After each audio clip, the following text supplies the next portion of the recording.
Okay, another implicit diff, and they start us right off with a product again. So if we think of the 2x as our first part and the y as our second part, the product rule tells us to do first d second plus second d first. So here we go. First d second plus second d first. And the derivative of the first is 2 dx. Remember, no derivative term is complete until it's got a d something on the end of it, either x or y or t or whatever your variable is. The derivative of negative 15 is 0, and there's no variable to speak of there, so there will be no d in that one. And, or even if there were a variable in that one, it would get multiplied by 0, and thus it wouldn't matter anyway. And here we get 2 times this is minus 6x dx. Now, we want a dy dx to come out of this, so we divide every single term by dx.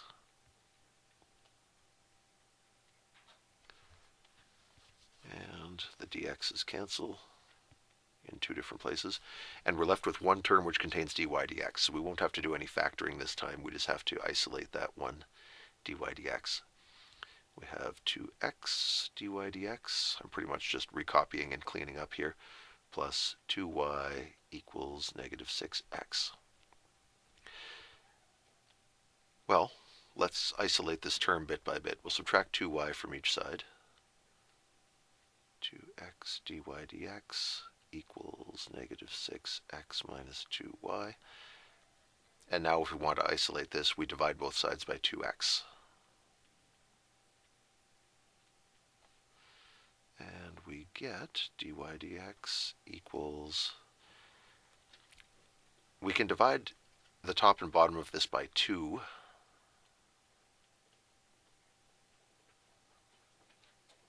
That's a decent place to stop. I suppose you could divide by x and you get negative 3 minus y over x. I don't know if that's better or not, honestly, so I'm just going to stop here. I think this is okay. So that is our derivative. Now they ask one more thing here. In addition to finding the derivative, they ask us, what is the value of the derivative at 1, 6? Which of course means when x is 1 and y is 6. So we can feed those numbers into our derivative and see what comes back. What's different about implicit derivatives is generally they don't just depend on the x coordinate like we're used to seeing, they depend on the x and the y coordinate.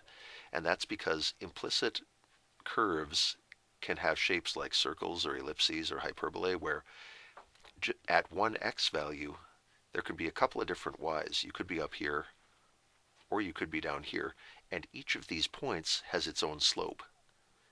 So the formula is saying, well, okay, yes, I need the x, but you're also going to have to tell me what y value you're at, because that will tell me if you're sloping downhill or uphill. So both coordinates go into this calculation, which doesn't really make it that much harder. Negative 3x minus y, sorry, that's a 6, all over x. And what is that? Negative 3 minus 6 is negative 9 over 1. So the slope of this curve at 1, 6 is negative 9.